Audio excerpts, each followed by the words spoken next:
ஒரு மன்னன், ரொம்ப கிருத்துருவமான மன்னன். அவன் ரொம்ப ஏதாவது ஒரு கிருத்துருவம் பண்ணிட்டே இருப்பாப்ல. அவரு ஒரு முறை திடீர்னு அவருக்கு ஒரு எண்ணம் தோன்றுகிறது. ஒரு அறிவிப்பு விடுக்கிறார்.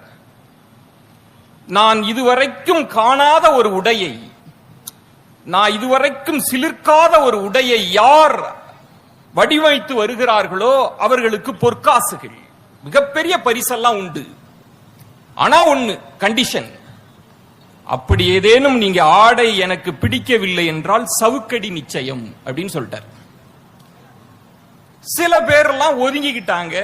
சில பேர் பயத்துல நமக்கு எதுக்கு இந்த மன்னன்ட்ட பொல்லாப்பு அப்படின்னு சில பேர் பரிசுக்கு ஆசைப்பட்டு வராங்க. எந்த ஆடையும் மன்னன் ஏற்றுக்கொள்ளல. இது எனக்கு ஒண்ணு, இதெல்லாம் நான் முன்பே போட்டிருக்கேன்றான். இது ஒண்ணு அப்படி ஒண்ணு எனக்கு சிலிர்ப்பை தரவில்லை அப்படின்னு சொல்லி எல்லாம் சவுக்கடி. ஒரு கட்டத்தில் மக்கள் புரிஞ்சுக்கிட்டாங்க, இந்த கிருத்துருவம் பிடிச்ச பயல்கிட்ட நம்ம போக கூடாது அப்படின்னு. எவனுமே போகல. மன்னனுக்கும் டைம் பாஸ் ஆகல. என்னடா அது எவனுமே அடுத்து வரலையே.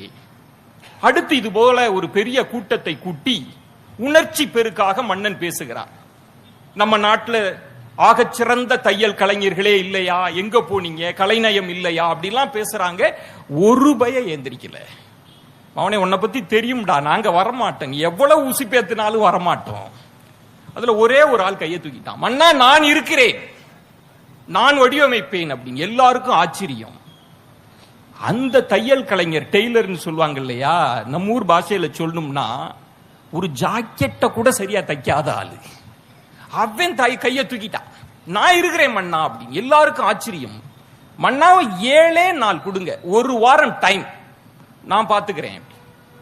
மன்னர் சொல்றார், சவுக்கடி நினைவு இருக்கா அப்படியா? எதுக்கு சவுக்கடியை பத்தி இப்ப பேச்சுக்கிட்டு, அதெல்லாம் வேண்டாம் அப்படின்னு சொல்லியாச்சு. பொண்டாட்டி நைட்டு கேக்குறா, ஏன்யா உனக்கு கிறுக்கு கிறுக்கு பிடிச்சுக்கிச்சா, நீ ஒழுங்காவே ஒண்ணு தைக்க மாட்டியா, அடி போடி நான் பாத்துக்கிறேன்டி அப்படின்னு சொல்லி 7 நாளும் சும்மாவே போறான் வரான் போறான் வரான், ஒண்ணுமே செய்யல. முதல் நாள் நைட்டு மக்கா நாள் போகணும். யோ தச்சியா அப்படின்னா அட போடி அப்படின்னு படுத்துக்கிட்டான்.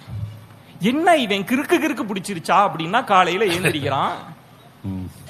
மன்னன் போய் பார்க்கணும். பொண்டாட்டி கிட்ட சொல்றான், என்னையா தச்சியா அப்படின்னு. ஒண்ணும் இல்ல, பரணியில இருக்கிற அந்த கல்யாணத்துக்கு அப்ப கொண்டு வந்தீல ஒரு பொட்டியை, அதை மட்டும் குடு அப்படின்னு. என்ன பொட்டியை எடுக்கிறாங்க, பொட்டியை மட்டும் குடு நான் பாத்துக்கிறேன்னு பொட்டியோட போயிட்டான். மந்திரி சபை, இது மேல எல்லா மந்திரிமார்கள் இருக்காங்க, மன்னன் இருக்கிறான்.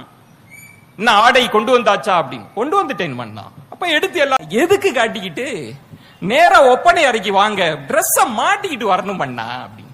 இல்லக்கா அதெல்லாம் வேண்டாம், உங்களுக்கு இது கட்டாயம் பிடிக்கும் அப்படின்ட்டான். மன்னனுக்கு கோபம். சரின்னு ஒப்பனை அறைக்கு போயாச்சு. இப்பவாவது காட்டுடா அப்படி. ஆடா போங்க மன்னா, டிரெஸ்ஸ கழட்டுங்க மன்னா, எதுக்கு சந்தேகம் உங்களுக்கு, டிரெஸ்ஸ கழட்டியாச்சு. அரை நிர்வாணமா மன்னன் நிக்கிறார். மன்னா ஆடை ரெடி. ஆடை பொட்டியை திறக்கிறான், எடுக்க போறான். மன்னனுக்கே ஆச்சரியம். எடுக்க போகிற போது சொன்னான், மன்னா ஒன்னே ஒண்ணு மட்டும் சொல்றேன், இந்த ஆடை அறிவாளி கண்ணுக்கு மட்டும்தான் தெரியும், முட்டாபய கண்ணுக்கு தெரியாது. அப்படி பாத்தீங்களா? மன்னன் திடுக்கிட்டுட்டான். மன்னா இன்னொன்னு சொல்றேன், அடிமுட்டா பயலுக்கு சுத்தமா தெரியாது அப்படின்னு. மன்னனுக்கு பெட்டியில் இருந்து எடுத்து அப்படி ஆடையை போடுவது போல போட்டு, மன்னா வாருங்கள் மந்திரி சபைக்கு அப்படின்னு. இதோ மன்னர் வருகிறார், மன்னர் வருகிறார், அற்புதமான ஆடையை அணிந்து வருகிறார், முட்டா பயலுக்கு தெரியாத ஆடையை அணிந்து வருகிறார், அறிவாளிக்கு மட்டும் தெரிந்த ஆடையை அணிந்து வருகிறார் அப்படின்னு சொல்லி மந்திரிமார்களிடம் வந்து நிக்கிறாரு. மந்திரிமார்களை மன்னர் பார்க்கிற போது அத்துணை மந்திரிமார்களும் சொன்னாங்களாம், பலே பலே, இப்படி ஒரு ஆடையை நாங்கள் பார்த்ததே இல்லை. அவ்வளவு பேரும் போய் சொல்றானுல, வேற வழி இல்ல. நடுவர் அவர்களே, இந்த கதையை சொன்னதற்கான காரணம்,